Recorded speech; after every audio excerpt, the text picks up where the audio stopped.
Sir, आज महारैली का आयोजन किया गया क्या? के भागीदारी पार्टी माननीय प्रेमचंद प्रजापति जी राष्ट्रीय अध्यक्ष हैं। उनके द्वारा ये कार्यक्रम आज मुबारकपुर विधानसभा में रखा गया है।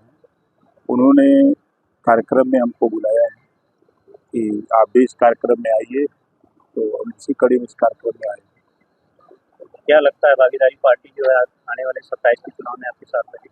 देखिए, 403 सीटों पर प्रजापति समाज का वोट है, लेकिन इनकी गिनती नहीं है। ये वोट चुनाव में बड़े पैमाने पर ये लोग समाजवादी पार्टी को वोट दे रहे हैं, लेकिन समाजवादी पार्टी ने इनकी तरफ मुड़ के कभी नहीं देखा। आज अगर हम 1993 में पिछड़े समाज को 27% रिजर्वेशन लागू हुआ, 32 साल हो गया। 32 साल में 4 बार समाजवादी पार्टी की सरकार रही, और समाजवादी पार्टी की जब जब सरकार रही, चाहे पुलिस की भर्ती हो, लेखपाल की भर्ती हो, ग्राम सेवक की भर्ती हो, चाहे दरोगा की भर्ती हो, एसडीएम की भर्ती हो, वो अपनी जाति को चिन्ह करके आगे बढ़ाने का काम करते हैं। कभी इनका नेतृत्व करने वाला कोई व्यक्ति नहीं पैदा हुआ। हम तो बधाई देते हैं प्रेमचंद प्रजापति जी को, जिन्होंने पार्टी बना करके अपने समाज को अपने अधिकार के लिए आगे आए हैं।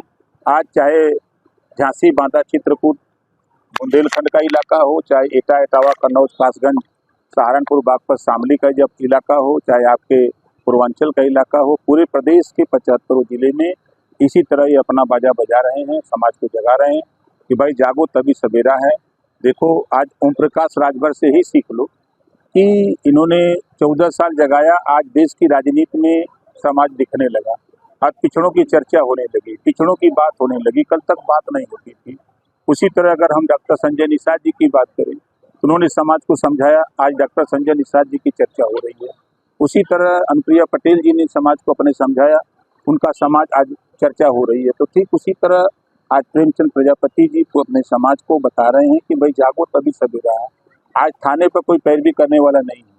हम वोट देते हैं, प्रजापति हो चाहे कुम्हार हो, ये वोट देता है सपा को, लेकिन जब यादव इनको पीटता है तब न इनको रोने देता है, न मुकदमा लिखवाने देता है।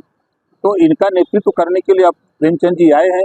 प्रेमचंद जी का कहना है कि हम थाने की पैरवी हो, तहसील की पैरवी हो, चाहे अधिकार की बात हो, हम सारे इशू को लेकर के हम समाज के हिस्सेदारी भागीदारी को लेकर के निकले। जात विशेष की आपने बात की, अखिलेश यादव लगातार राम मंदिर चंदा चोरी के जो है आक्रामक है। उनका आरोप है कि एसआईटी की जो जांच बैठी है उसमें पारदर्शिता नहीं है, बड़े लोगों को बचाया जा रहा है। देखिए, बड़े लोगों को कहाँ से बचाया जा रहा है? एसआईटी ने प्रथम दृष्टया जांच की, तो जांच में प्रथम दृष्टया अखिलेश जी के बिरादर ही निकल गए। अभी इसी आजमगढ़ में आपने अभी देखा कि बारात में एक राजभर की हत्या कर दी है, उसमें भी मेहनाजपुर थाने में, उसमें भी अखिलेश जी के बिरादर ही निकले। उसके पहले एक थाने पर एक लड़की की हत्या की गई थी, महीनों बाद पकड़ा गया तो अखिलेश जी का बिरादर ही पकड़ा गया।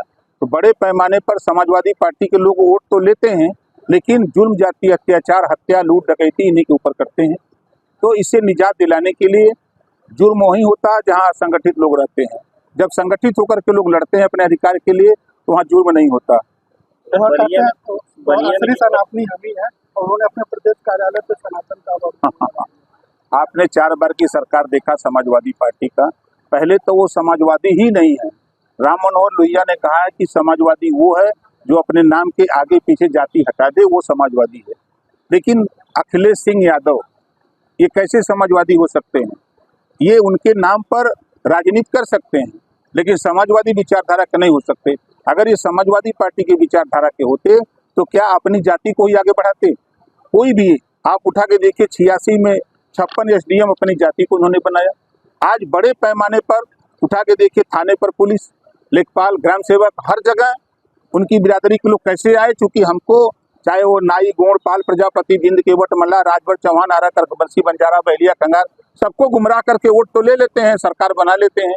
जब हिस्सेदारी देने की बात आती है तो मुकर जाते हैं। उन्होंने अपने कार्यालय पे सनातन कैसा सनातन? किस बात का सनातन?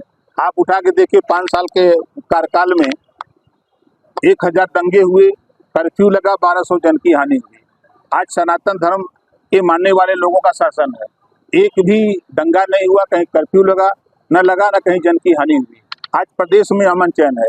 उनकी सरकार थी, समाजवादी की सरकार थी, तो समाजवादी पार्टी की सरकार में आपने देखा कि गुंडा राज की संज्ञा होती थी, अपराधी सड़क पर असलहे लहराते हुए घूमते थे, गैंगवार होता था, लेकिन आज योगी जी की 9 साल की सरकार में सनातन को मानने वाले लोगों की सरकार है। कहीं ना गैंगवार है, ना कहीं अपराधी असलहा लहराते हुए सड़क पर घूम रहे हैं। जो अपराध बड़े अपराध करने वाले लोग या तो ऊपर गए या तो नीचे गए जमीन के, या तो जेल के अंदर। कल केशव प्रसाद मौर्य जी आए थे, उन्होंने कहा कि सपा गुंडा माफियाओं की पार्टी, भ्रष्टाचारियों की पार्टी क्या है कि निश्चित उन्होंने जो बात कहा सही कहा है। कहीं भी आज पूरे प्रदेश में आंकड़ा उठा के देखिए, कहीं भी हत्या हो रही है, डकैती हो रही है, मारपीट हो रही है, तो आपको 90% उसमें आपको समाजवादी पार्टी के लोग मिलेंगे। सर बढ़िया, जिस तरह से आपका विरोध समाजवादी पार्टी कर रही है, क्या आज हम लोग अपने अधिकार की लड़ाई लड़ रहे हैं।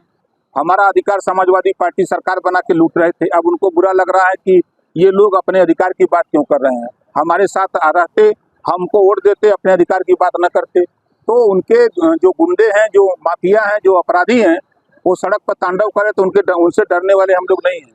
उनके गुंडई का जवाब हम लोग आने वाले दिनों में जो 2027 का चुनाव होगा तो उनको खुद उसका जवाब मिल जाएगा। भाजपा के जो राष्ट्रीय अध्यक्ष नितिन नवीन जी, उनका कहना है कि उत्तर प्रदेश में अगर हम हारेंगे तो